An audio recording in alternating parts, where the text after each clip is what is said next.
Hey, hi, hello, everybody. Today, we're going to be playing Go Alone. It requires... That was the deck of cards stuck to the table. It requires the following things. It needs 10 coins, 10 markers of some kind. I've chosen these gold coins because they're cute. It requires a deck of cards, well shuffled. Did we shuffle these at the end of last stream? I was just saying, I guarantee you, if I was shuffling them at the end of the stream, I would have said, "Oh yeah, no, these are definitely. I'm gonna forget that these are shuffled. These seem shuffled. These seem shuffled. They're fine. Unless I need to remove the Joker. I don't remember if I need to remove the Jokers. So this is based on a system called Wretched and Alone. And longtime viewers of the channel knows what that means, but to be clear, this one might get a little sad boy. This one might get a little stressful. Wretched and Alone is the first solo tabletop RPG I ever picked up, and this one's based on it. We're playing Go Alone tonight. I don't think I need the Jokers in here. Let me double check while I'm talking. Set up the tumbling block tower. Roll your die, complete that many pull. Shuffle the deck of cards. Make sure the Ace of Hearts is near the top part of the deck if you want a short game. We need... Hello! It's Jade. Hello. We're playing Go Alone tonight. This is pretty interesting. Like I said on Twitter, this game is one where we play as a legendary weapon. Like the title suggests, it's heavily based on the concept of the Master Sword, hanging out in the woods, decaying. So, as soon as I saw this... Oh, excuse me. Uh, as soon as I saw this one in, like, the list of potential games, I knew I had to play it sooner rather than later. Okay, we need to find the blue Joker. There it is. Okay, Joker's removed. I might look a bit more this time because I need to make a dungeon for 6 people. Ooh, good luck with the dungeon, though. Uh, that's very exciting. I love doing dungeon design. Have I suggested Ex Umbra to you? If you need extra inspiration for your dungeons, I'd heartily suggest it. I'm only going to shuffle this a few times because I'm relatively sure I shuffled it before, like, during the end of last stream, but it's fine. I like to have my cards well shuffled. Okay, so the cards have been shuffled.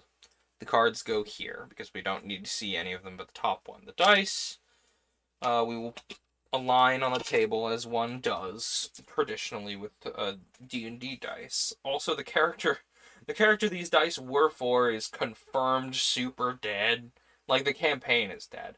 I don't know if Gam Babbage himself is dead, but the campaign sure seems confirmed dead. I'll check it out considering I have Ex Novo. I love Ex Novo. It's so good. Like, if I had any more city building to do for the Karsus setting, I would be playing more Ex Novo. I love Ex Novo.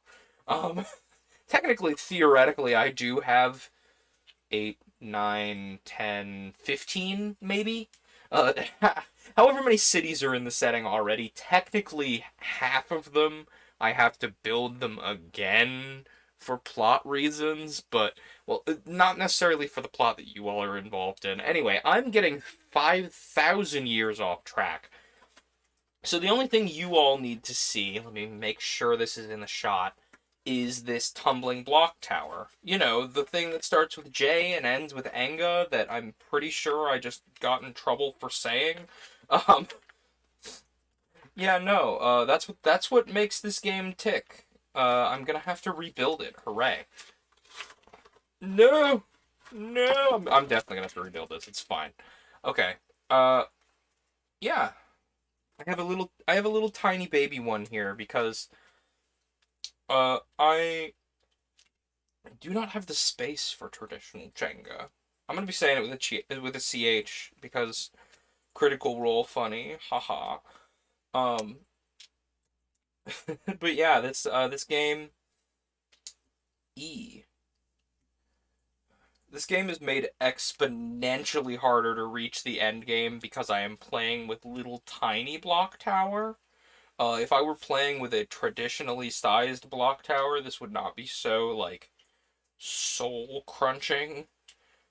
It's like soul crunchingly difficult to reach the end game on. I mean, admittedly, part of the design of the game is the end game is difficult to reach, but you know, it would be much easier if I was playing with a standard sized tower instead of haha little bitty tiny blocks that are all this big. Uh, but I digress. This is Go Alone. You are a legendary weapon who has been wielded many times. You were originally forged with a thirst for battle, but your time being repeatedly used as the object of a prophecy and uh, work the tower difficulty into the story. Like, our strength is falling apart. I was getting there, actually. We had the same idea. I'm going to scooch this just a little farther away from the edge of the table. I hope you can all see it relatively well. Can I scooch back? See, if I didn't need to actively read the rules, I would be sitting on the couch behind me. But, yeah, essentially, we are a magic sword that the last time we were wielded, uh, was so long ago that everyone that even remembers that is, dead. And at one time we had you know, a thirst for battle, a need to conquer the evils in the world. But we've sat alone in the forest for so long that it is not. Uh, does it say which kind of die here? What do I need? A six-sided die. Why did I get out my whole set? Because it's fun. So I have indeed decided on a sword. I am a big sucker. I am a known sucker for swords as a weapon, so I'm choosing sword. You are allowed to choose any weapon. I'm choosing sword. Um, so to represent the initial decay of our structure, so to speak, we roll 1d6 and we make one pull from the tower. So we've been sitting out here for a long time. Maybe it's whatever enchantment binds us to this plane. Okay, I'm gonna cheat so I don't. Yeah, even my pinky is too big for this. I'm gonna cheat and I'm gonna use a chopstick. Nobody tell the game designer. Um.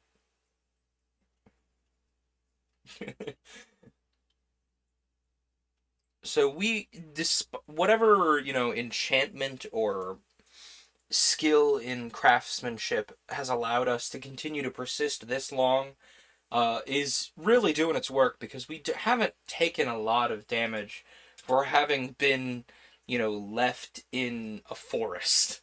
You know what? No. Forest is too easy because forest is where the Master Sword lives. Uh, we are left in the bottom of a long, moldering temple.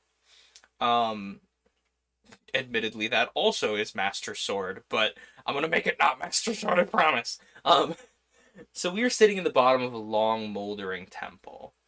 There is still a building on the surface. The building on the surface has been well maintained, but people have forgotten about the subterranean layers of the building. There are several hundred floors of this building above us, and we are on the very bottom floor. We've been moldering and uh, corroding and just having a real rough go of it all together at the bottom of this long forgotten chunk of a temple. Uh, and we're just having ourselves a long think. Bottom of the ocean, but that's also Master Sword. I almost said bottom of the ocean when I was like, wait, that's also Master Sword. I almost said bottom of the ocean, but the Master Sword was also on the bottom of the ocean. It's really hard to get away from the tropes of the Master Sword here, but I'm gonna be doing my best. Yeah. one thing that we really need to focus on is not only are we a magic sword that has magic, sentience, we're also allowed to talk. Maybe we don't have a lot to say, maybe we do have a lot to say. But regardless, we are not infallible. We are not unbreakable. We've been reforged many times over the years. Granted, most of that reforging was just to, squeeze some extra magic juice into our structure. But we've been reforged many times, so it's not necessarily the end of the tale when the next person to dig us out of this temple happens to break us. But that is necessarily the end of that wielder's tale every time. So let's begin, now that we've set up a little bit. One day, we find that some light finally enters the temple. It's not light from the sun like we were hoping to see. It's glaring, bright white, artificial light. But light it is nonetheless, and someone gasps when they see the glint of metal, and their hand closes around our hilt, and we try to shake them off, because, as a magic sword, we have the ability to choose our wielder. We try to shake them off, but their grip is too ironclad. We search them for a moment and realize that they're worthy. And so their second hand closes around the pommel, and they pull us upward, and we, again. And they, try to do a very fancy flourish and stumble and trip and drop us on the floor and clatter, clatter, clatter. And in the sound of the clattering is our voice, like, could you please not drop me? And eventually we return to their quarters. Are we a sassy legendary sword? Of course we're a sassy legendary sword. What else would we be? So eventually we return to their quarters, and one day has passed. And it's been one day since the new bearer plucked me from the dark. How long has it been since I was last left there? I don't remember. They buried me under 1,000 years of rubble, apparently. According to the new bearer, I've been there for 1,000 years too long. Admittedly, as much as I'm not a fan of how clumsy this person wielding me is, it feels good to be held again, to feel the warmth of mortal flesh around a hilt. Soon I'll be put to work again, made to rip and tear as I was built to do. Part of me, still thirsts for that battle, longs to feel the bite of meat again, but the rest of me feels nothing but disgust and fatigue. Why am I doing this again? For the millionth time. I've been serving for so long, been discarded, been remade and rebuilt so many times. Surely it's time they would just let me sleep. And unlike most of the Wretched and Alone games, we are allowed to arbitrarily tell the subsequent reports as we wish. Most Wretched and Alone games that we've played before have said, oh yeah, it takes the format of like an audio log, so it has to have this phrase in it. This is not one of those. So we're allowed to just say it's been 2 days, it's been 3 days, it's been 4 days, and just say whatever we want. Yeah. And now we're ready to begin, now that we've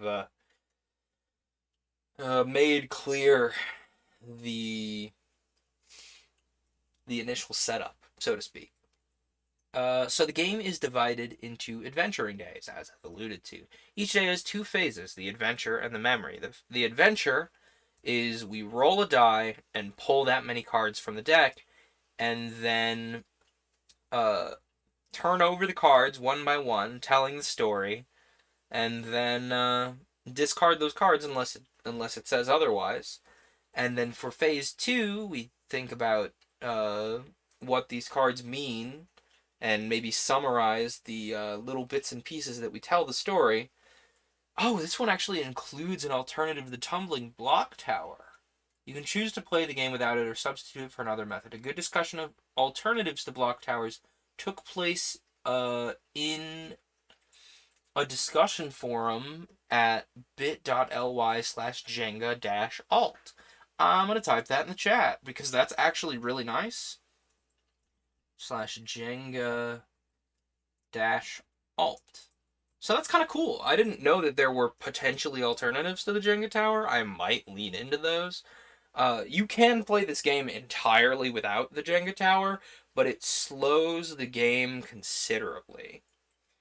And we don't have time for slow games around here because I need to be done by 10:30. So we will as we enter our second day.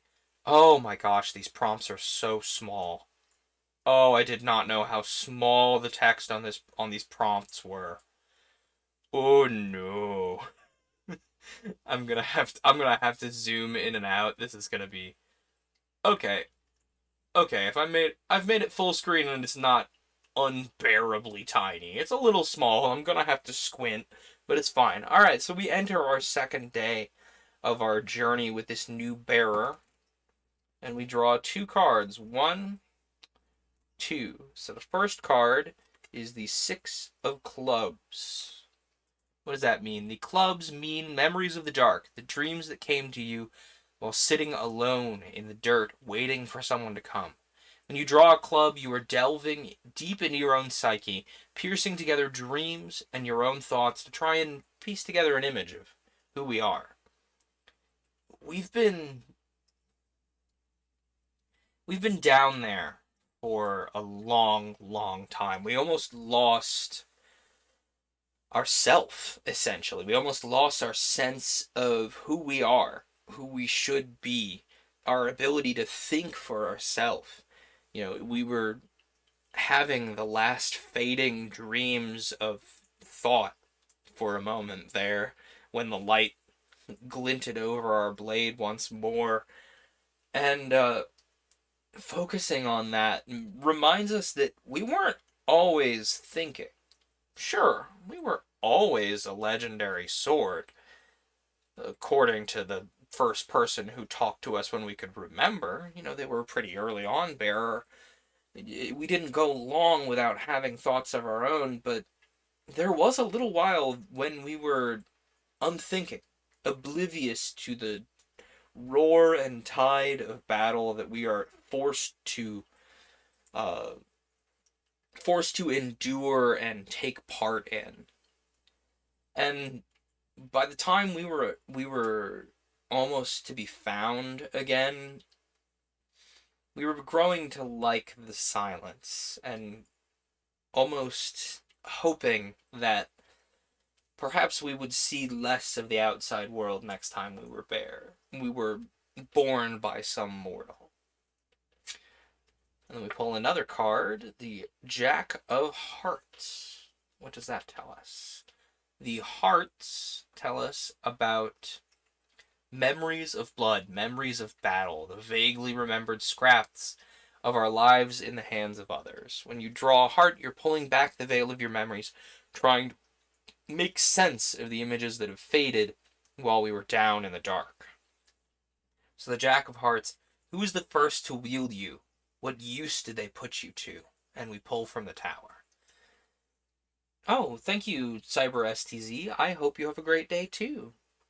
Where was I? Oh yeah, as we've previously mentioned, we as this legendary weapon were not always sentient. We were not always aware of the world around us and able to use that awareness to have our own thoughts, guide a bearer. But the first person to wield us after we had become able to understand the world around us and have our own thoughts was a very kind-hearted young girl. And admittedly, it was very strange to talk to her and find that she had never hoped to be some kind of heroine of some prophecy. She never hoped to be the reason why a war ended walking through a battlefield. She always hoped to be, you know, she hoped to take on a diplomatic role, to put it shortly. And so that bearership took a lot of effort to talk it out with this young girl who blossomed into a young woman over the course of her time bearing us before the end of that period of our lives together. It was a lot of talk, a lot of how can I use you without using you? And we appreciated that. And we hope deep down in our heart that the next person that dug us out of that ruin has the same heart, the same soul.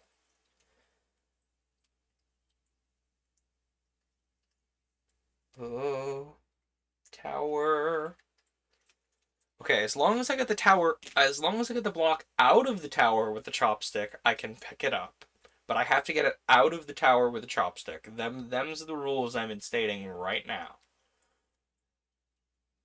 I wonder what made us legendary. Was it our power, our purpose? Did we become legendary because of the one who wielded us? That's a good question to explore. I think we'll hold on to those. Okay, so it has been day 2, and day 2 has been pretty uneventful. We didn't see any of our bearer today. He's kind of a young guy, so he was tied up in classes and obligations and friendships, and so we sat mostly lonely against some dormitory wall, uh, hoping against hope that this one would be intelligent, wise, diplomatic, like the first person we remember. And we hoped that sentience would not be a burden as it has been in our past. We hoped that being able to think, being able to reason, being able to understand and advise comes in handy this time, instead of just showing us more and more ceaseless bloodshed and warring. And so we go on to our third day, and ironically, we roll a 3, so we pull 3 cards, 1, 2, 3, and we flip the first one. That is the Jack of Spades. So the spades tell us about the current adventure, what's happening to us, the acts we take in the here and now in the hands of our current bearer. When you draw a spade, you are being used as you were designed to be used, cutting, ripping, tearing, killing, waging war. Can you tell this one's gonna get real dark? I'm warning you again. 3 cards into the game. This one is going to get dark. There's no ifs, ands, or buts about it. We are a weapon of war, and we are cynical about it. So please keep that in mind. The Jack of Spades means your nature means that you can penetrate defenses that mundane swords have no chance of breaching. This comes at a cost to you that your bearer will never know about. We pull twice from the tower. So, we find that the world has changed very, very aggressively in the past 5, 6, 700 years in the dark. We find that we are no longer in a time of swords and sorcery and knights on horseback, but instead war is waged by men in armor that looks unfamiliar, men in armor that looks like nothing more than simple cloth, and weapons that we were just seeing the dawn of last time we were wielded. There are these. Our bearer tells us they're firearms, but they don't look like firearms always had. Firearms were big, unwieldy, loud, messy, slow weapons last time we saw them, but these don't look like that. These are sleek, these are small, these are simple. They don't even fire a projectile anymore. There's some kind of energy weapon. Our bearer can't even see the shots coming. We have to advise them of, you have a shot incoming from a long time, from a long ways away, and you need to do something about it or it's going to hurt you. And oh, come on, internet. Okay, I'm going to decide while the internet is dead. I think the internet is on my end. Let me see if I can move you all a little to the left. That may help. Scooch. Okay, that does kind of wreck the tower being in shot very well, but it's fine. Okay, that helped. Okay, you all stay there. Where were we? We have to warn our bearer of, these incoming, essentially laser shots. They can't see them, but we can. And that allows them to, penetrate these bases of whatever warring power we've been taken in hand to destroy this time, in a way that the bearer is not expecting. Most people have completely forgotten of the tale of us as a sword. We need to name this sword, or I'm going to lose my mind. What is our name? Our name is... We were a sword in the future. That's so cool. It's true. We are a sword in the future. I'm gonna say fittingly... I want to go with time render, but that's a little too on the nose. Let's call ourselves the Deposition. Because, there's this myth built up around us that we depose whoever is mistreating their citizens. And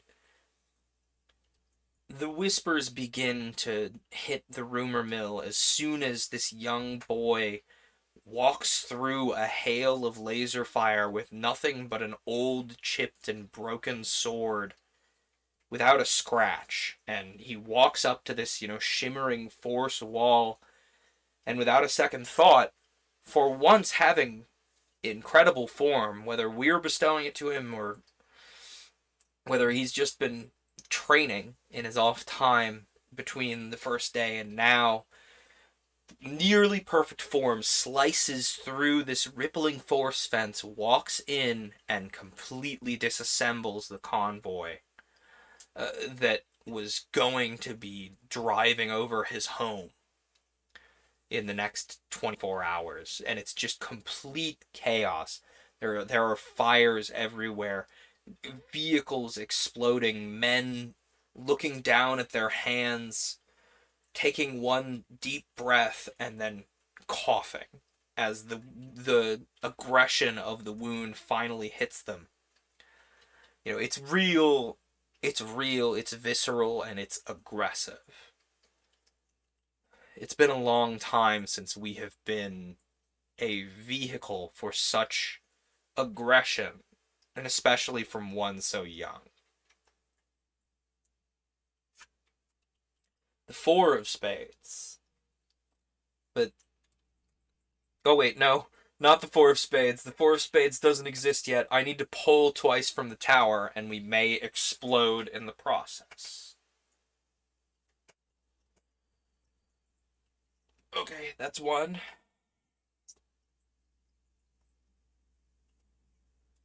This one looks loose. We'll take it. That's two. Okay, now the Four of Spades exists. So the rumors immediately start up that the Deposition has been pulled from whatever ruin it was left in. But leaving that single compound in ruin was not enough for our wielder. They wanted to stop more than was just available. And despite our warnings that the heat from blocking all of this laser fire and interacting with things that were not existent last time last time we were tempered and made strong. The world has moved on without us. I'm not at full strength. You can't be doing this. But our bearer does not listen. They have tasted the blood in the air, and they need more. They need to stop more of what's happening. And as we are moving to the next target, a second one in one night, even though it's a horrible idea, we find that our bearer does not travel alone. It's someone that we saw over their shoulder when they found us, but we weren't expecting them to be important. But unfortunately, this person over our bearer's shoulder, the person who tried to reach out and grab us while the bearer had one hand around our hilt, and were repelled, of course. We don't like them. It's a young girl, and weirdly, not only do we not like them for their greed, but also we do not like her because she reminds us of that first wielder who was doing her best to be kind and benevolent despite wielding one of the most fearsome weapons of war known. And we grit our metallic teeth and hope that we don't see too much of this girl, because she reminds us of a past that is rapidly becoming entirely inaccessible. Finally, we pull the Six of Hearts. Six of Hearts, what does it do? It tells us about memories of blood. Who was the mightiest person you brought to an end, and who was the lowliest? With a name like the Deposition, there are many, many mighty men we have brought to their knees and taken their life.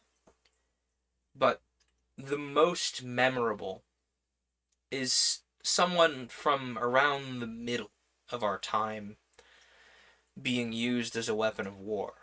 At least the time that we remember. There have been tales told that our first foe slain was the mightiest, a king to rival Alexander the Great, a king to control nearly the whole globe, but we don't remember that, so it doesn't count. We remember near the middle finding someone who controlled not through warfare, controlled not through conquest, but simply with a silver tongue. And thanks to that silver tongue, they had expanded their influence over the entire planet. And so, of course, that makes them the mightiest foe we've slain. And, of course, to get that much power, you're stepping on somebody. And so someone whose face we can't remember after the long, long years, picked us up and walked into this building and pinned the man to his chair with us. It was the shortest bearing that we remember. And thankfully, we don't remember much of it, because it probably wasn't very good afterward. However, the lowliest person that we've had the unfortunate experience of dispatching was just the tides of people that these strong men, hearing the rumors of our return, have sent after us. People that were desperate for money, for food, for an escape from the place they were in. Regardless of their reasons there, someone walking into a battlefield against something so legendarily known, rather, as, a destroyer of kings that need to be removed. Someone walking into a battle like that is desperate. And so there is an endless tide of desperate faces engraved into our mind, seemingly indelibly, and we can't run from it. And that was day 2. We spent most of our time getting, unfortunately, what we were hoping for. A little bit of action. A little bit of action ripping apart things in a new world that makes no sense to us. Things in a new world that could absolutely rend us to pieces if our bearer is not careful. And done at the side of a person who we have no reason to trust. And it forces us to reflect on our role in conflicts.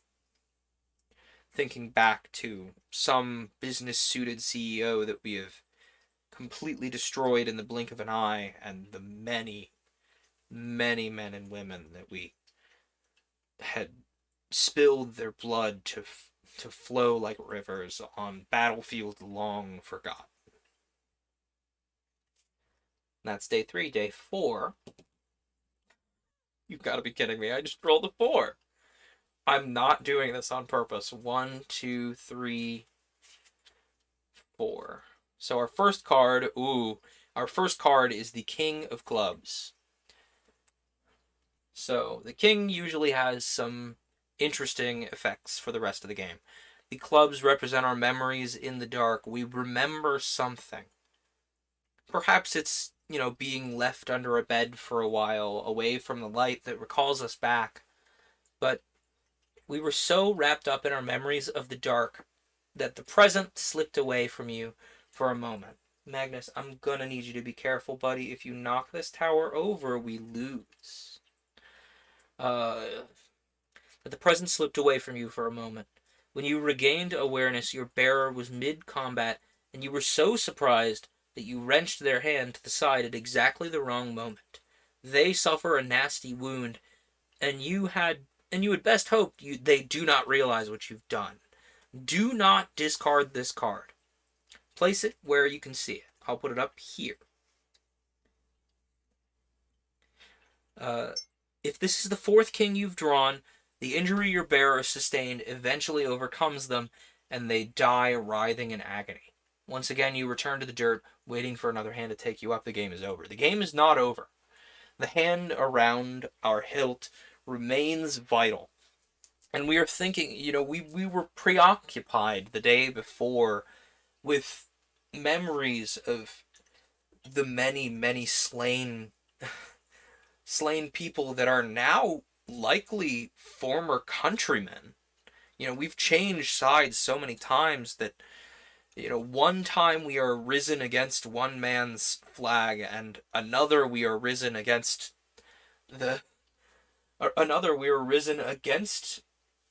their former enemy from the other side. We've crossed the tides of battle 1,000, 100,000 times is what it feels like.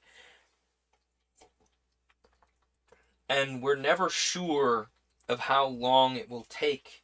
Sometimes it's one blow to depose a king. Sometimes it's 100, 1,000, 1,000,000.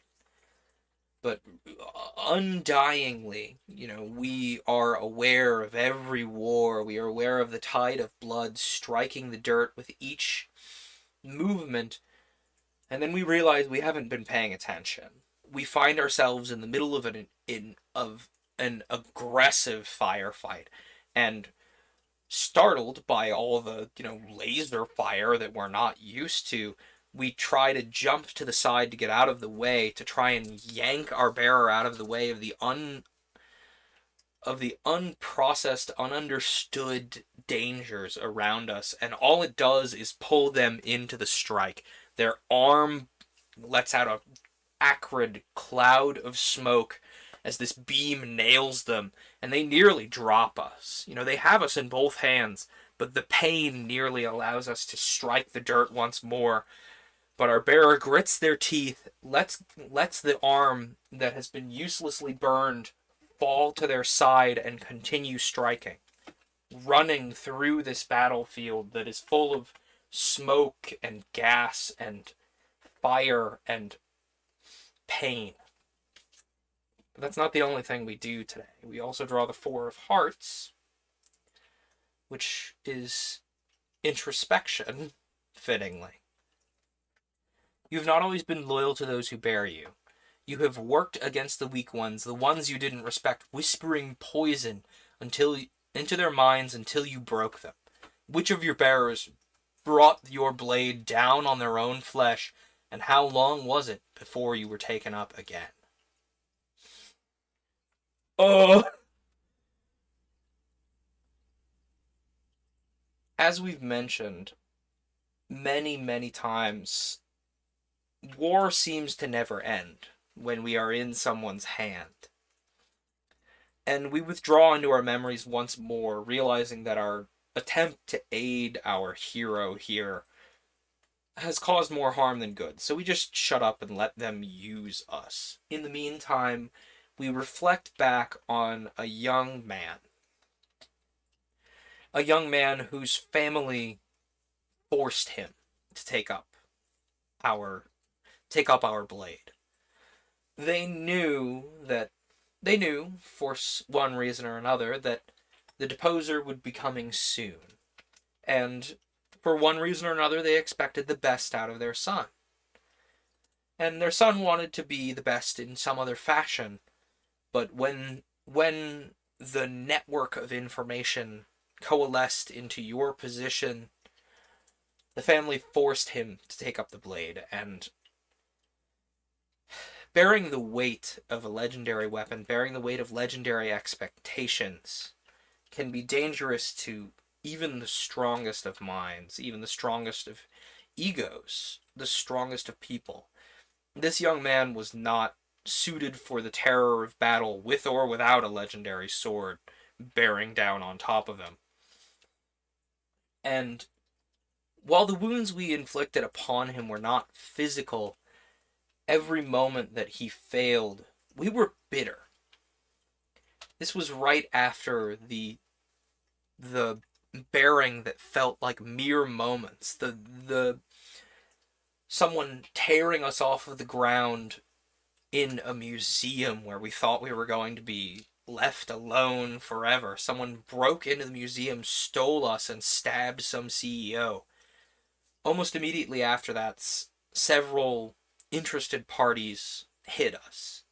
And we sat alone, bitter, in the fact that we were unable to relish in the company of that temporary bearer, and unable to understand the gravity of the attack that we had just slain a man with. And so that bitterness reflected upon this young man who never wanted us. And that bitterness, we're wired directly into his mind, essentially. And so that bitterness crept into him, and rather than performing some kind of physical wound upon his own flesh, we wounded his mind. He became increasingly cynical, increasingly unaware of who he should be targeting, why it should all matter. The fighting is ceaseless anyway. What am I doing this all for? And eventually, as all of our bearings do, it came to an end. We were sundered in half, snapped like a simple twig by a man who was nearly 7 times the size of that young man. He was always very thin, very slight, and this man had clearly been enhanced by some kind of drug or magic or something we didn't understand. And one swipe from a massive axe split us in half, and we fell in 2 pieces to the ground. And our bearer behind us, his grip loosened by the trauma of that axe strike slashing him across the chest, let out one last breath. And that's the only remembrance we have of that young... It's the only memory we can hang on to of that young man. maybe it was something about the forge we were eventually forced into, the lacing of technology and magic that allowed us to be born once more a few hundred years later, be reborn once more 100 years later for for what felt like the mightiest need of the time. But all we can remember is a young man bitterly begging to fight no more and getting his wish, just not in the way that he was hoping to. Okay, the Two of Clubs. I forget how much of a downer these games are. I've been I've been holding back on playing a lot of these. The Memories of the Dark, the Two of Clubs. One event from your past keeps playing over and over in your mind. You have remembered it so many times you're unsure whether it ever even happened or whether you are simply remembering a fantasy. And we draw another card from the deck and follow its instructions after we're done telling this. So I'm going to speed up so this doesn't take all night. Someone told us the story of our very first bearer and the very first person we struck down. And we've heard it so many times that we're not sure what details are real and what details are false. All we really know is that there was a king lording his power over his subjects, the taxes growing larger, the rules growing more restrictive, and one blacksmith's son helped his father to forge a sword, and as this father struck the final hammer blow to complete our forging, he died. And that finality of his own act is what forged us into a sword worthy of whoever and whatever would need to occur. And we've heard the story so many times with so many details, changed that that's all we know. We don't know anything more specific than that. So we draw the Ten of Hearts. I believe that's something about a wielder of ours. The Ten of Hearts. One kill sticks in your mind above all others. Caught in a spiral of memory, caught in remembrance, we once again flash back to that most bitter kill that we've ever struck. That most bitter killing blow that we've ever struck.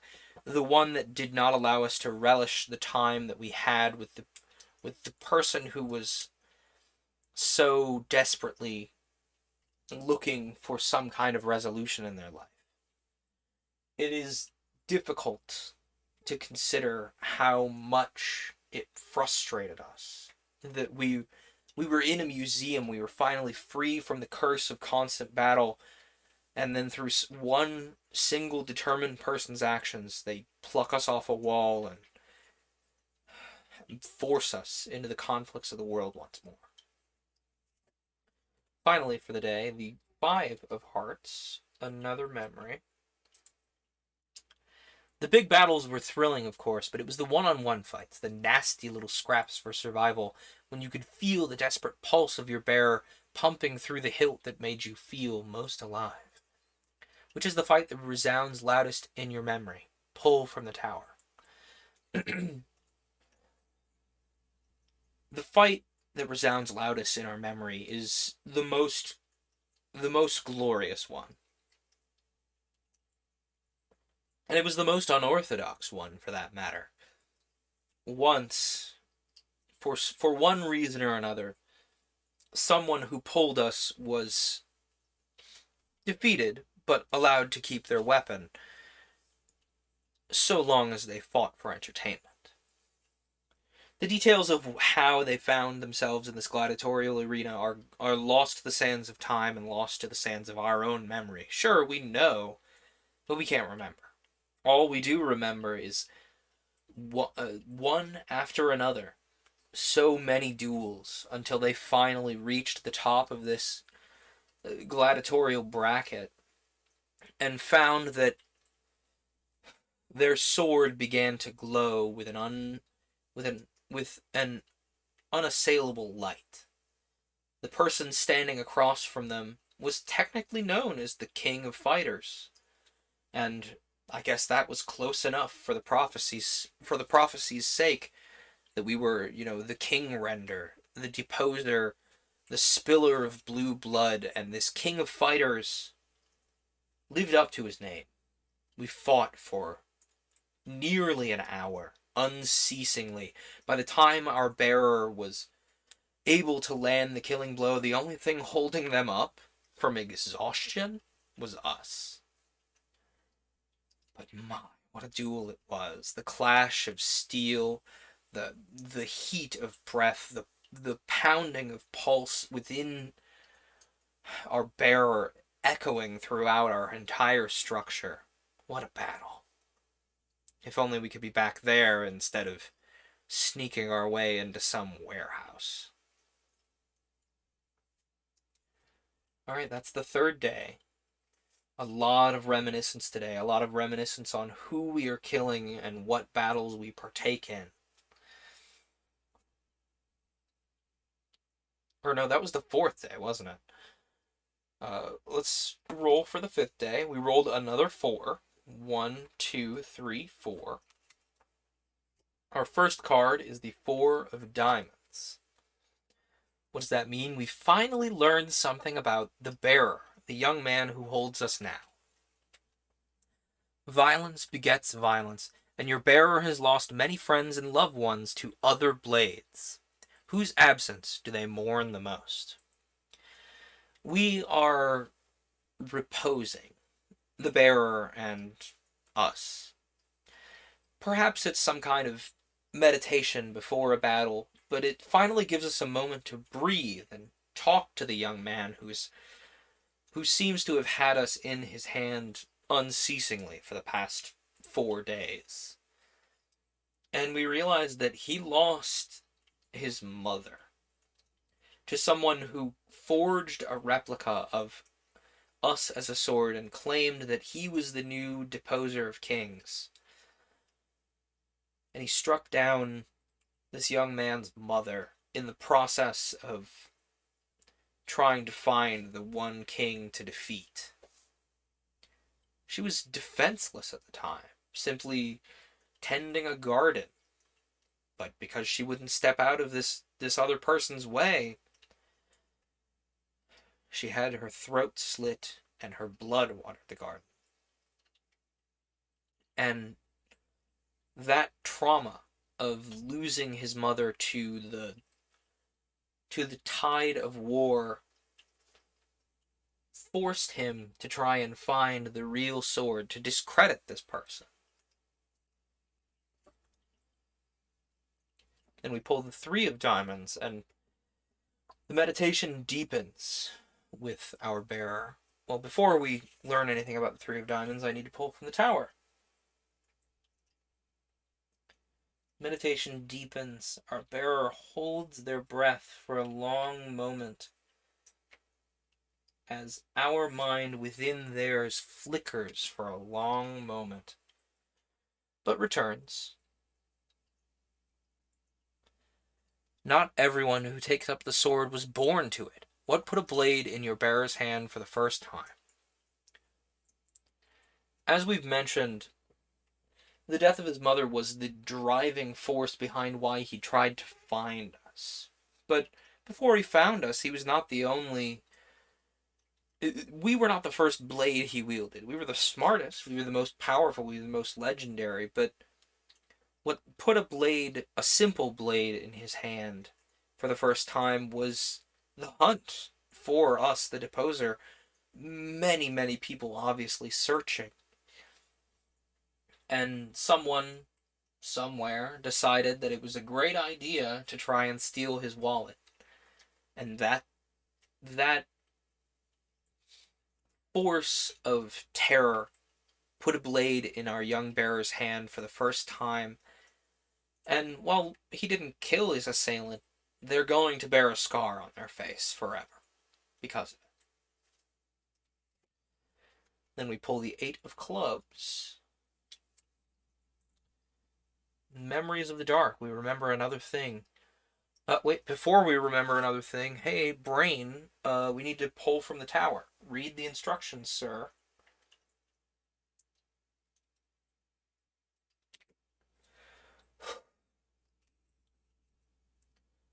Finally, we lose contact with our bearer's mind as it wanders off into thoughts on their own, and we find that we are once again plunged into another memory. Until this new bearer had come, you've been alone for decades, centuries, but this was not your longest period of isolation. Remember something forgotten about that time. Where you were, how you got there, and how it felt to be liberated from the dark again. Perhaps confusingly, uh, the longest time we went without being wielded, discounting our time deep in the deep in the bowels of this forgotten building, and nearly just barely inching over the line of how long we were in that museum, was a time when we were built into a temple. Someone along the line realized that this sword has legendary potential. What if we try to harness that? So we were built into some kind of structure. Did it work to harvest our legendary energy? No. But people came in expecting it to work, and so it did. And so for 750 years, we sat built into this temple. Many, many people walking by and rubbing a thumb across the edge of the blade and tasting the blood that was drawn. And so for that long period of time, we became almost a ritualized object. And it felt strange to shed blood for such an obscure reason, rather than being in the heat of battle. Finally, for today, we draw the Seven of Hearts, which means memories of blood, memories of battle. Wait, did we have to draw a card for that? Wait. Brain. No, okay. Seven of Hearts. Not everyone you were brought to bear on deserved to die. What killing still haunts you? We've alluded to many killings that haunt us, but the worst that we can recall, the one that haunts us even now and will haunt us through many, many reforgings, through many, many years of isolation, is a young girl. This young girl was a sibling of our bearer and always harbored a deep jealousy for the person who was allowed to hold us. And this young girl literally burned herself to death. It was an acidic burn, so to speak. She was burned by the light coming off of the blade, but she kept trying to hold us. While their sibling was off doing something that needed to be done without the company of ourselves, this sibling again and again and again grasped at a hilt that she could not wield, and the damage that was done over and over and over again eventually brought on an infection that killed her. The taking of an innocent life nearly caused us to give up in our task of deposing the worst evils of the world. And it's the memory that we reflected on most in hoping that we were left alone before this current bearer took us up.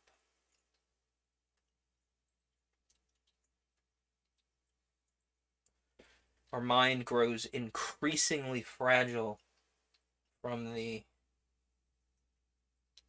dwelling upon this thought for so long. We've run over it 100,000 times, but that doesn't make it any easier to face.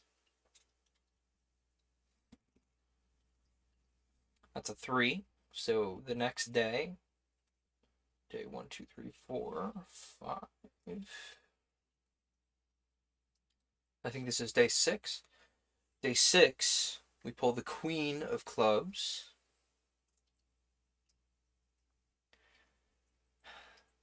We've been doing a lot of introspection here. You were made as part of a pair. What happened to your other half? How do you feel about their absence? People tell us that we were made as part of a pair. A blade that was forged several years after the father had passed on. The son forged a second blade, one with a deadly curve, and the metals tempered in colors opposite to our own. And confoundingly, his last hammer blow was also the one to kill him. Perhaps it was the leftover stress of wielding a legendary sword. You know, he had retired to the country to become a blacksmith after deposing the very first king that ever ended us, or the very first king that we were allowed to end.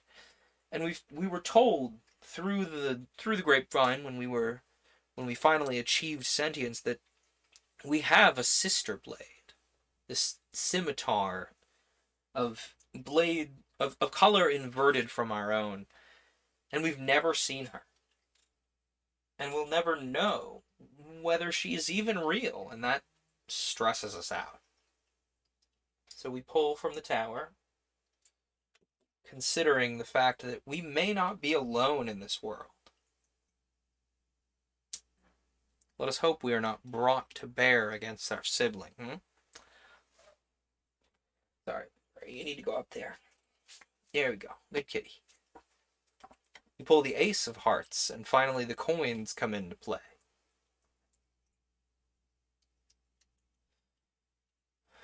Have we pulled any diamonds? We've pulled a little bit of diamonds, but we don't have a lot of exposition focusing on our bearer, do we? You know, okay, the Ace of Hearts. You know that the new bearer hears your words, even if they don't always respond, and you've begun to plant the seeds of retirement in their mind. What story of a previous bearer now deceased do you tell them?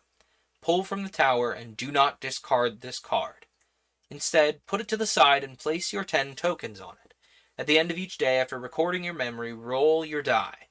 On a result of 6, you may remove a token from the card. If you remove all the tokens, your bearer retires, and if you make a final pull from the tower, you get to become an heirloom, passed down, finally escaping the tide of battle, for now remaining at peace. But if the tower falls, the bearer decides to retire, and you are left in the dirt. Okay, so we have our 10 coins. 1, 2, 3, 4, 5, 6, 7, 8, 9, 10. And we will attempt to convince our bearer that retirement is a good idea, even though we haven't gotten very far into this campaign. We pull the Jack of Clubs. And once again dive into our memories of the world behind us. Or rather, before we dive into the memories of a world behind us, we have to figure out what we are telling our bearer to try and get them to retire. And I think we tell them the tale of the man who was not meant to wield us, the young man who was not meant to wield us, the man who died from his expectations. And we plant that seed into his mind that the weight of wielding a legendary sword is often too much for the average person. Perhaps you should hang up my hilt before things get too dicey. Now we once more dive into our past, and we think of my fear of being broken is not unfounded. It's happened once before and you were repaired. Who broke you? How were you fixed? Pull from the tower. So as we've mentioned, we've been broken many times over the years. And one of the times is what allowed us to gain sentience, for crying out loud. But another time, we were brought to bear in a world that had been rapidly changing. In the mere 5 years that we had been discarded in some forest somewhere, or sitting on the bottom of some lake, the details are lost to us. We the landscape of fighting changed very aggressively. When we were last wielded, people were still wearing leather armor commonly. Now we enter a battlefield full of steel and bluster and cannon fire and things that are entirely unfamiliar. One moment we hear before our bearer does the whistle of some kind of projectile headed their way, and before they even can think or act, we force them to raise us in front of their face, and this cannonball bounces off of us, but the stress is too much for our structure, and we snap into 3 pieces. Which, to be fair, our bearer picked up off the ground and ran away with, but our memory goes dark after that. It's hard to recall times when our sense of self was not quite so cohesive. But we know we were broken at least once in an attempt to save the person holding us. So now we roll to see if we can convince our bearer to... Well, before I do that, I need to pull from the tower. I keep forgetting to pull from the tower. It's the core mechanic of this game.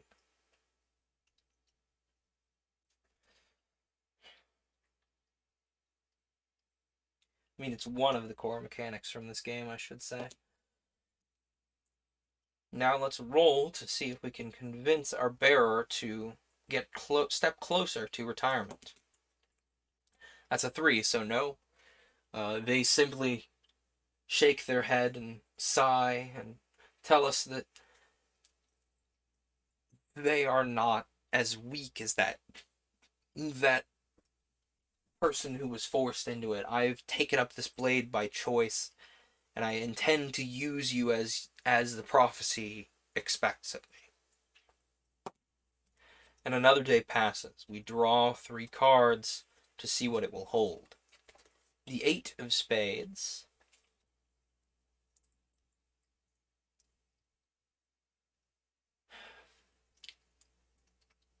Spades, spades, spades. We finally return to we finally, allow our mind's eye to focus on how we're being used for once in a while.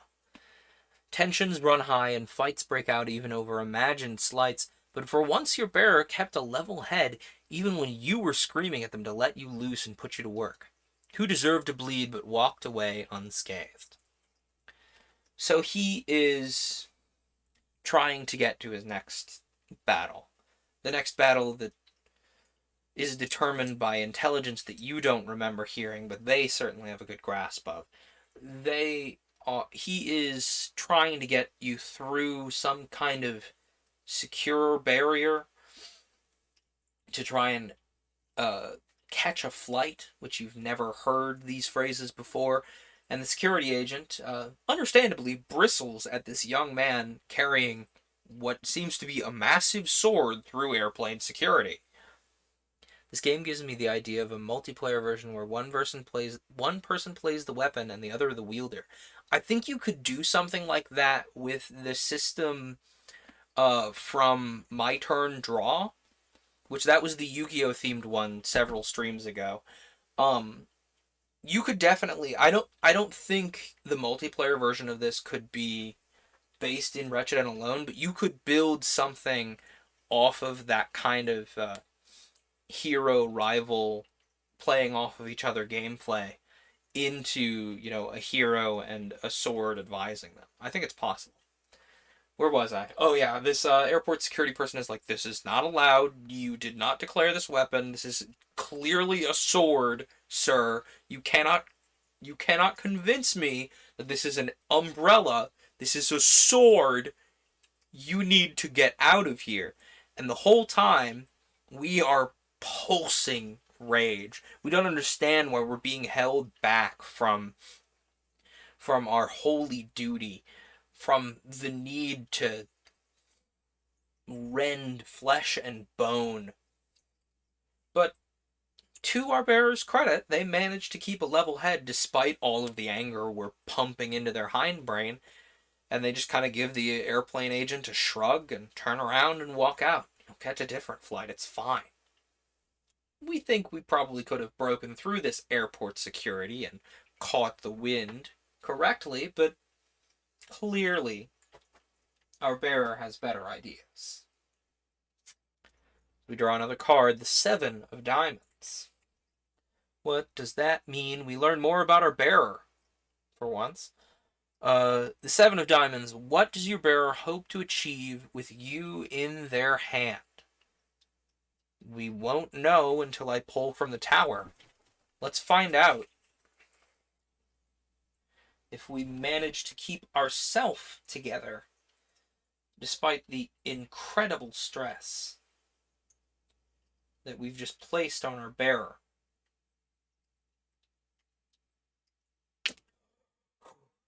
Our mind pulses with rage, forcing the blade to ring with a tone unearthly that clearly upsets some passerby ears, but we managed to hold together. The resonance does not become too much. Now we get to find out what our bearer hopes to achieve with you in our hand. Do you think their goal is realistic? He hopes to avenge his mother. Whether we can... Magnus! Cat, you leave that alone. Yeah, distraction. That didn't work at all. He hopes to avenge his mother, and we do hope to aid him in that process, but that's never been our own goal, to be an avenging force. No, we were always a force of global balance, and it is difficult to maintain that sort of sense of we are getting what we want and the wielder gets what they want. That's always been a core struggle, but it's especially difficult this time. Seven of Clubs tells us about another memory from the dark. Our mind has been... We've spent so much time hanging on a wall or sitting in the dirt or under the rushing waters of some river that it's so easy to slip back into the past. Does the fact that you are an object, something designed to be owned and used, make you less of a person? We've grappled with this thought very often.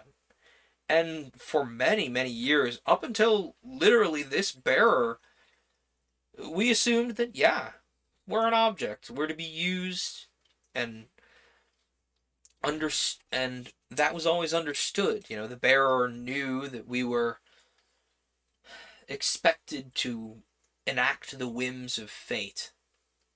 But the travels that we've been on with this most recent bearer has shown us that there are other objects that seem to talk, seem to have thoughts, or at least they're much more talkative than the Bowie knife we were stored in the bag next to, that seem to have thoughts, and they have their own agency to some degree. They still take orders, but they have their own agency, and that plants a seed of doubt in our own mind that we maybe shouldn't be owned, shouldn't be wielded. Perhaps we should just sit somewhere and call out to people as necessary. And we whisper that thought into our bearer's mind, you know, look at this piece of glass that you speak to. It clearly has its own thoughts, it clearly has its own feelings. Why do you not allow me to work in the same way? And this line of thinking, surprisingly, works. They move one step closer to retirement. So that's another day gone. And we roll for the next one. We draw 2 cards. The 8 of Hearts means memories of battle. Though you tire of it now, there was a time, a long, seemingly endless time, when you thrived on killing and thirsted for blood. What did you most enjoy about the violence? That sense of relief was what we most enjoyed about the violence. Not the moment when we'd strike, but that moment after the strike, when the bearer pulls back or follows through with a strike, and we can see the effect we have had on whatever unfortunate target we've been brought to bear upon. That ability to have a clear and present effect upon the world, despite our lack of inherent agency, has always been very satisfying. We've done something. We're stepping one step closer. That blood, that bone, that meat that we've rendered into a new shape, a new form, a new being, it feels fantastic because we're having an effect. And we're doing what we're meant to do. The Queen of Spades. Spades represent things that we are doing. Your bearer brought you into a fight that you had no way of winning and was forced to flee before death fell on them. What creature sent you both packing? Pull twice from the tower. So, there are many things that we do not understand. Both the bearer and us as the deposer. Sure, those things often differ, but once they strolled into, an enemy base, expecting to just be able to walk through it and move on, as they've always had, but this time they chose poorly. There was a hulking metal man, nearly the size of the man that rendered us nearly the size of the man that gave us a glorious battle in the gladiatorial arena, but clearly able to put out much, much more force. You don't quite understand how, but these mechanical muscles would allow him to render our bearer into a fine red mist. And he tries to strike once, and with chattering teeth, we yell at him, "Get out of here. I did nothing to this thing. You have no chance. There is no way you're making it out of here alive, and I don't want to be rendered to pieces against some massive metal man." And whether that retreat is successful depends on my ability to remove 2 pieces from this tower.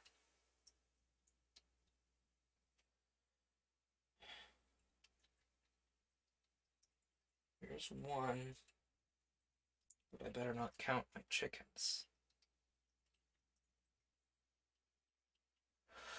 Ugh!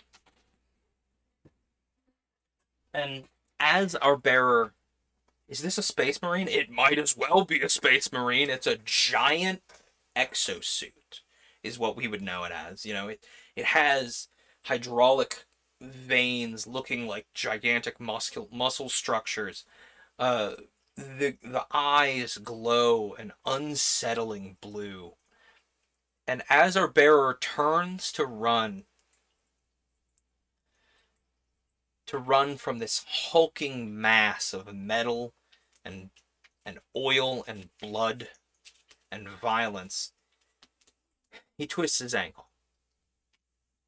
Immediately he falls to the ground, screaming in terror, as he well should. And we are also screaming in terror. The gigantic metal man raises one tracked foot and slams down with massive force, engaging the treads and ripping ripping and tearing our former wielder to shreds with gleeful, violent abandon.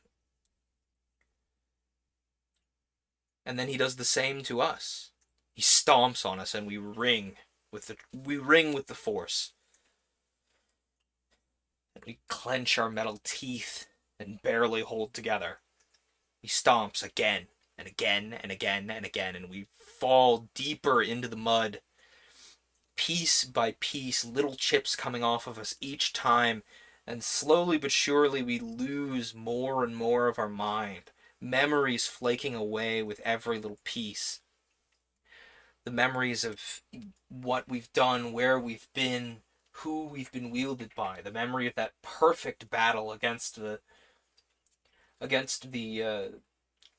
winner of the Colosseum fading away most immediately. It was on our mind, after all. The moments we've spent with what feels like 100,000 people, the hopes and dreams of an endless train of downtrodden but brave young men, women, and people fading away, stomp after stomp after stomp. And we find that our last thought is to watch this hulking metal man roll away out of a massive crater. And we think, at least it was against a worthy opponent, right? And our mind fades away. And we reflect on our legacy. If the slow passage of the ages has taught you anything, it's this. Life isn't fair. History invariably repeats itself. This game wasn't fair.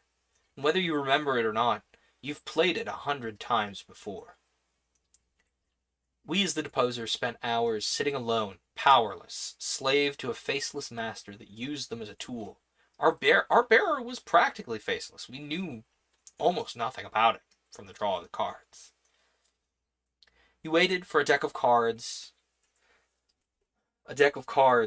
and a tumbling block tower to save you from this passage of time and passage of war. But you both knew that even if success came, it'd only be fleeting. We'd hang on a wall for how long before fate called us again? It would be chance that brought you there, not skill or fate or anything you had a semblance of control over. Did you ever speak to your bearer about retiring? We did. We tried. They listened. Once. They didn't listen several more times. We didn't even have the thought for several days. But we didn't win. So we don't need to think about how we would sit mounted on an ornamental plaque above a fireplace somewhere, a trophy of a battle long forgotten. We don't need to think about the next would-be hero to find us. We molder into the dirt, the little pieces of fate fading away in the rain. And for the last time, we are forgotten.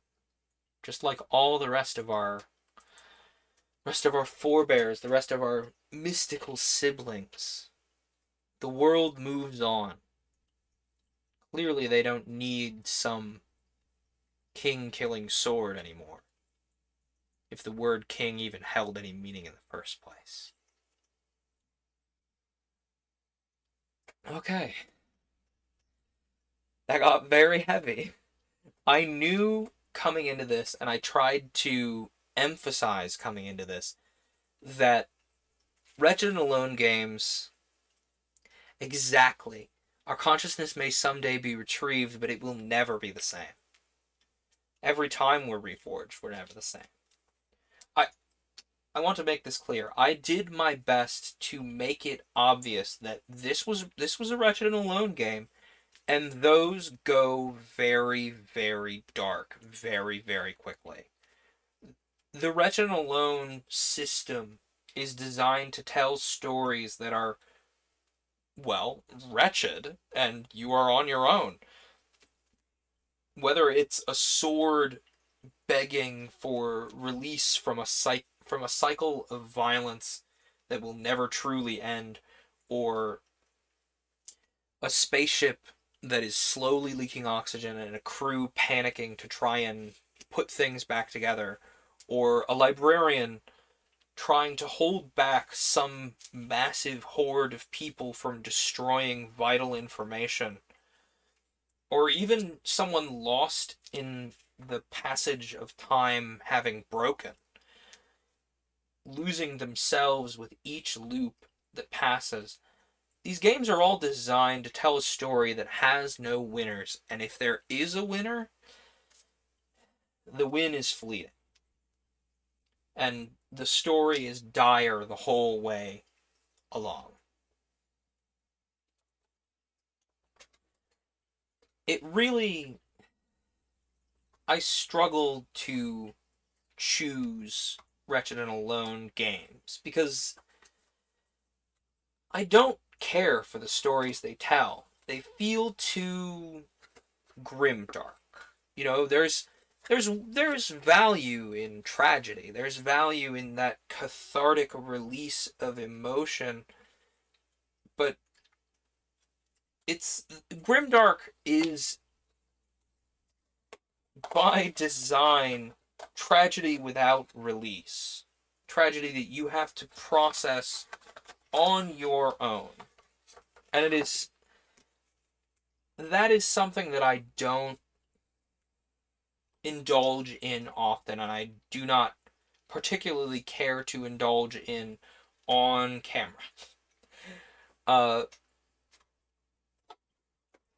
also don't think I can get these blocks back in there.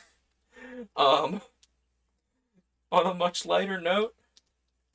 But I do actually really enjoy Wretched and Alone as a system. I like the tension of the falling block tower playing against the seemingly endless drumbeat of things happening. I like the idea of potentially being able to tick down this counter of 10 something. It's a very interesting series of prompts that I like a lot, but I don't think I've seen a Wretched and Alone game done in a way that is A, interesting to play more than once, and B, done in a way that is palatable to the type of thing I like to do here. You know, that's just my opinion on the matter. It is a fantastic idea. It's a fantastic set of rules, but it is not well suited to what I want to make. So I think Go Alone will be the last Wretched and Alone game that I play here on camera. Will I be playing it in my own time? Absolutely. I'd love to, a lot of these solo tabletop RPGs are very clearly designed for not only being able to monologue to a camera like I am, some of them explicitly suggest, in the opening text of the rules, do not record this visually. Allow yourself to remain immersed in the game by, printing these rules and instead writing it all in a journal, wherever you're writing it, whatever setting seems appropriate. I believe there was one set, there was one I found that was kind of set in like a Victorian setting, that suggested if you can find it, gaslight. If you can't, use a candle. Try to use a quill. Use period appropriate paper. These games live and die on their immersion. But yeah, I like this game. I like this engine. I like these games. Go Alone will absolutely be the last. I'm saying this definitively. Go Alone will be the last Wretched and Alone game I play on camera. I may write them down. I may play more and write them down, and post them to an appropriate site for that. But I don't think I'm going to record them live on stream anymore. I've got much more wholesome and cheerful and games that are more directly in my ability to tell stories safely. I worry that if I spend a lot of time on these Wretched and Alone games, it will, for lack of a better term, inflict psychic damage. It'll change the way that I'm viewing the stories that I'm telling. It'll change the way that I look at uh, what is allowed and what is permissible in the tales I am telling. I should not have put that Joker in there. And I don't like the way that it would change things. So, I had a lot of fun with Go Alone tonight. I did. It was actually very interesting to, on the fly build that kind of mythos around a weapon that is designed to be a voice of the people. And, there's that entire unexplored thought of the deposer had a sister scimitar, that we mentioned and then never saw again. I'm glad you enjoyed it. I did actually very much. I was very negative on the concept of Wretched and Alone, but I did very much enjoy that story. It just got very, very heavy, and the longer we play, the heavier it gets. Especially with something like, especially with the theme being dealt with in Go Alone. You are a weapon. You are designed to end lives and maim people. You are an instrument of violence, and that goes double if you are the extension of someone who craves it. And so that gets very, very grimdark very, very quickly. And I don't know. I've said my piece on my thoughts on Wretched and Alone. I think you could take the pieces of the Wretched and Alone engine and build a. You could tell not quite so aggressively dark stories with the system, but you would need to make it a little easier to win, or remove the tumbling block tower so you have less of an aggressive time limit. It would probably still remain dour based on the SRD, but without the tumbling block tower, and I think with making it a little easier to achieve these 10 coins, I think you could remove a little bit of the fatalistic edge. And I think I would enjoy that. And I think it might add a lot of replayability. When you know that failure is often the only outcome that's coming out of these games, it really takes the replayability out of it for me. There's other games that we've played, like Alone Among the Stars. That's a great prompt list, and that leaves it so open-ended. You can tell whatever story you want. There's a my turn draw. Those prompts, they tell a very specific sort of story, but you can tell 1,000 different stories in the details of those prompts. Wretched and Alone has a clearly defined ending that you know is coming every time, and that limits replayability for me. I have to take much longer between plays of these games so I don't have the looming threat of the engine cutting off the game, ruining my gameplay experience, so I can actually enjoy the story I'm telling. I can get immersed. Anyway, I have kvetched a great deal.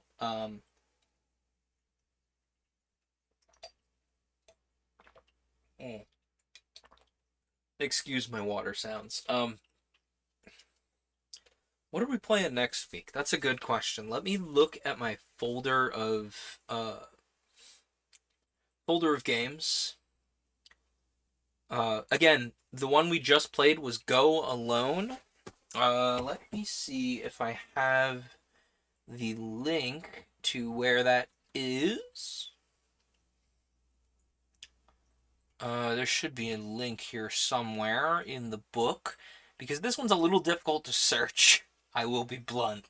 The title is fantastic, but it is very difficult to search on the itch website.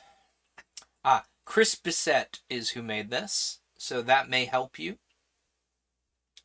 Yeah, Go Alone by Chris Bissett. That may allow you to find this book a little better. Is Loot the Room the person who did this? Yes. I believe so. Okay, let me find the link. Okay, this was Go Alone was actually written by the same person. Maybe. Don't quote me on that. No, yeah. Go Alone was actually written by the person who originally wrote the system Wretched and Alone. So no wonder it's so fantastically done. Like, this is a fantastic expression of this game. I know I've just sat here and dumped on it for 5 minutes. This is a fantastic expression of what a fantastic expression and a fantastic encapsulation of what you should expect when you pick up a Wretched and Alone game. These are dark stories that are unafraid to bite you in the telling. And these are stories that are designed to end poorly.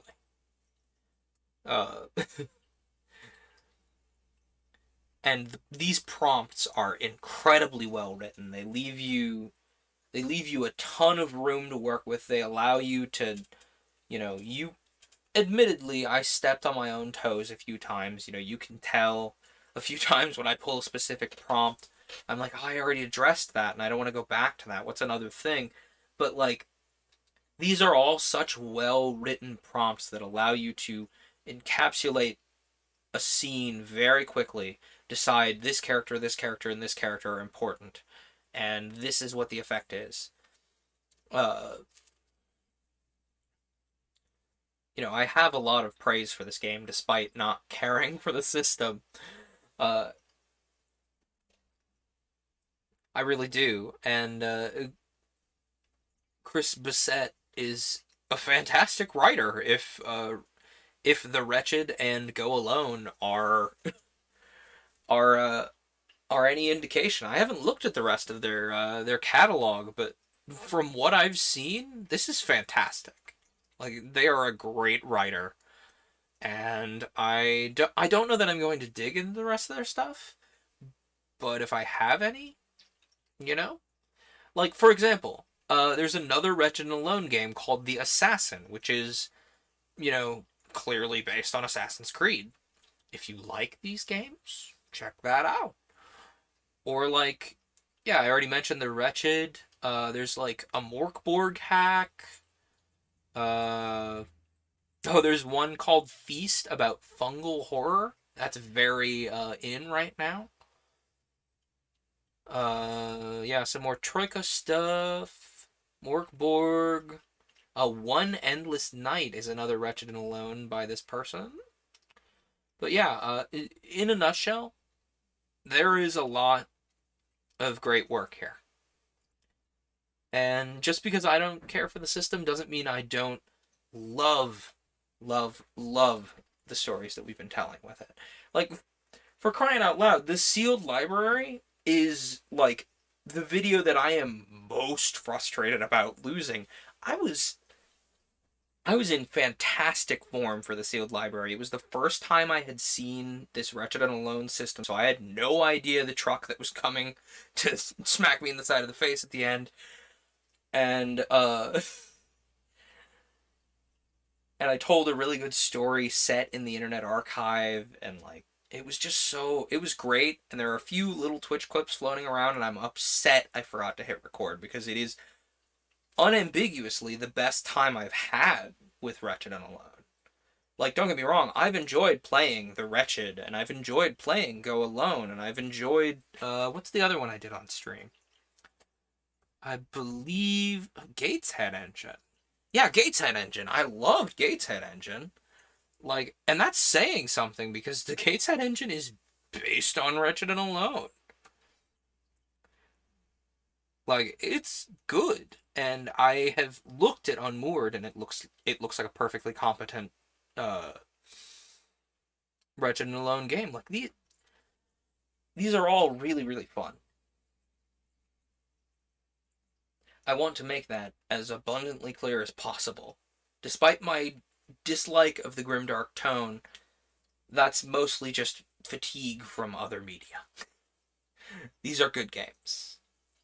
One day I'll get to play one of these games with one of my friends. I've been trying to convince my friends to play Sentinel with me or other games like that. Sentinel's a really good one if you want to rope in more than one person.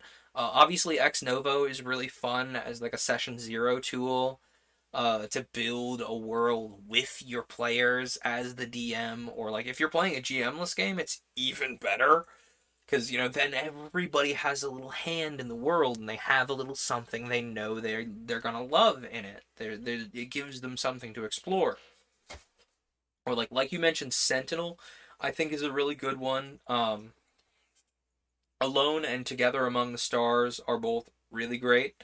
A lot of the spin-offs from the Alone Among the Stars system, just pulling prompts out of a deck of cards, are really great for communal storytelling, despite being able to be played alone.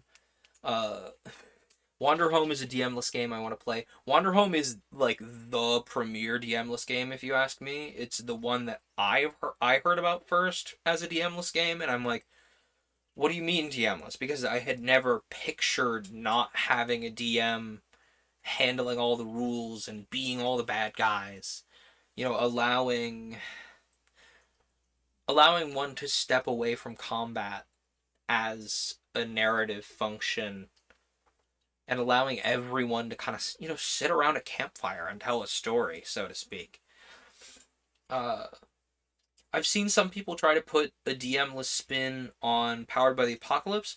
I think it is possible. I don't know that I've seen it done in a way that I like yet, but it is entirely possible. Powered by the Apocalypse is very like the Keeper shapes the world's reactions, and that's it.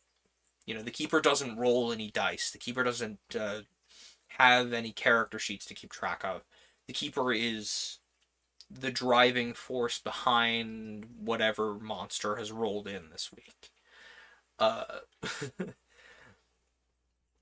and framing the GM in that fashion is very, very well suited to the way I like to play, I think. Not necessarily being an antagonistic force, but turning the gears of the world. Anyway, did we decide what we were going to play next week? I might be. Also, I should note, I have Big Busy coming up in the next couple weeks. Okay, so there are a couple of Alone Among the Stars hacks that look. I'm wanting to play Monster of the Week someday too. There are so many games I want to play. That is quintessentially such a difficult problem. As soon as you step outside of D&D, there are so many cool systems and so little time to play them in.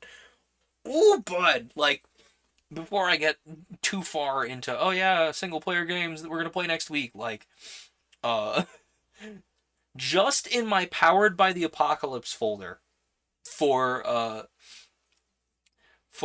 context, I have 2 Steven Universe hacks, um a Scott Pilgrim hack that I've been working on the bones of, um Godsend, where you play as gods or avatars of gods, sounds super good. Impulse Drive, where you play as like a Firefly crew. Fight Item Run, which is like based on turn-based RPGs, which I want to play that so bad. I love turn-based RPGs. They're my favorite type of RPG, and I have so many tropes I want to explore there. Um, Obviously, there's Monster of the Week that is a personal favorite. Um, there's one that's thumbing its nose at D&D called 6E, which is, it seems really cute. Like there's one called Sleepaway where you're like your kids at a summer camp, like and that's just Powered by the Apocalypse.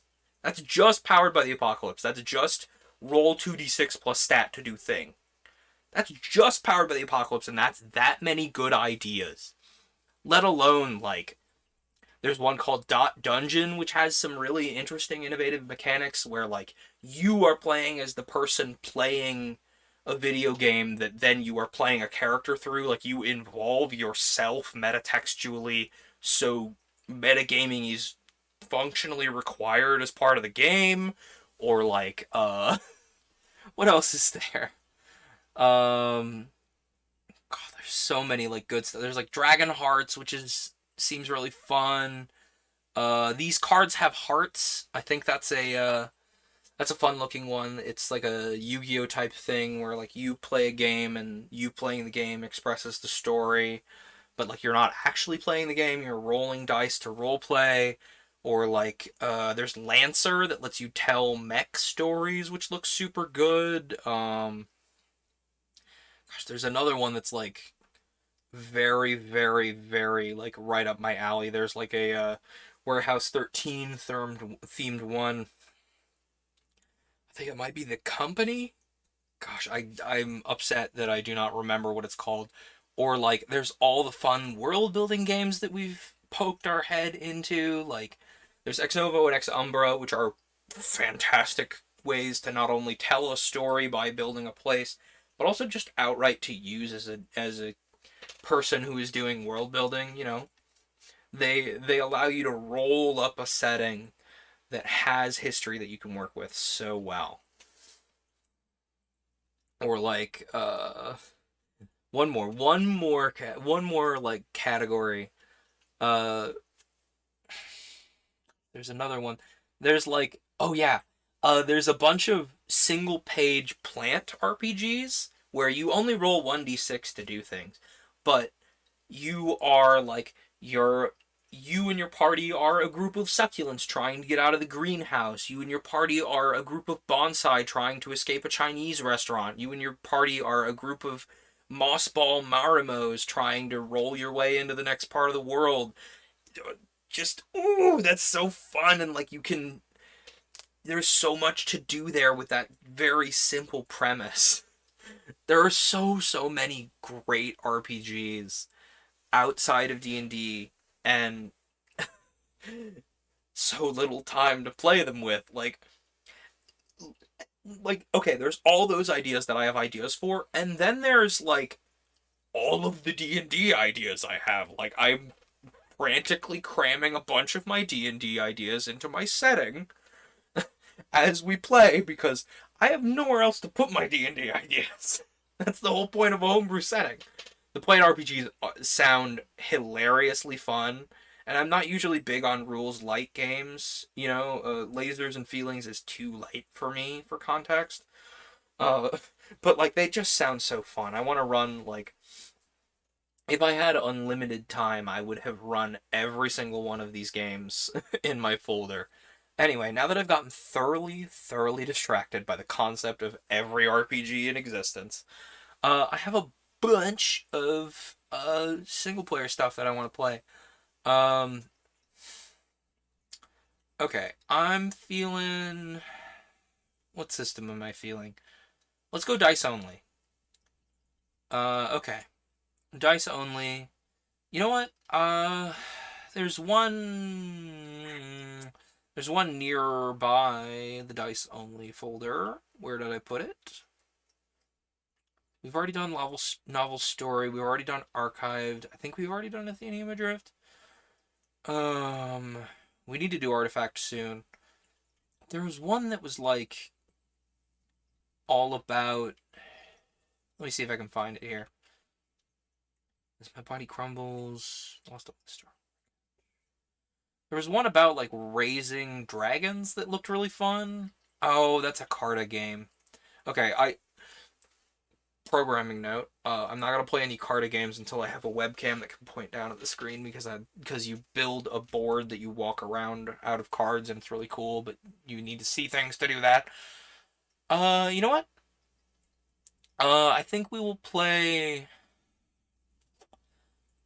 either the Portal at Hill House or Into the Glacier. Whichever I'm feeling more like. Yes, I did specifically download Into the Glacier because of its name. Don't at me. But one of those two, I think we will pick from next week.